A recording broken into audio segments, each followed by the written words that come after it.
ಯಶಸ್ವಿಯಾಗಿ ನಡೆಸ್ಕೊಡಿ ಅಂತ ಹೇಳಿ ಅಧಿಕಾರಿಗಳಿಗೂ ಕೂಡ ನಾವು ತಾಂಬೂಲ ಕೊಟ್ಟು ಆಹ್ವಾನ ನೀಡಿದ್ದೇವೆ.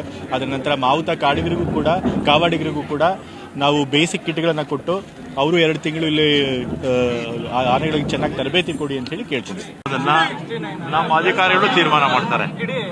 ನಮ್ಮ ಅರಣ್ಯ ಇಲಾಖೆ ಅಧಿಕಾರಿಗಳು ತೀರ್ಮಾನ ಮಾಡ್ತಾರೆ. ತಾಲೀಮು ಎಲ್ಲ ಮುಗಿದ ಮೇಲೆ ಅದು ಯಾವುದು ಫಿಟ್ ಇರುತ್ತೋ 100% ನೋಡ್ಕೊಂಡು ಮಾಡ್ತಾರೆ. ತಾಲೀಮು ಮಾಡ್ತಾರೆ.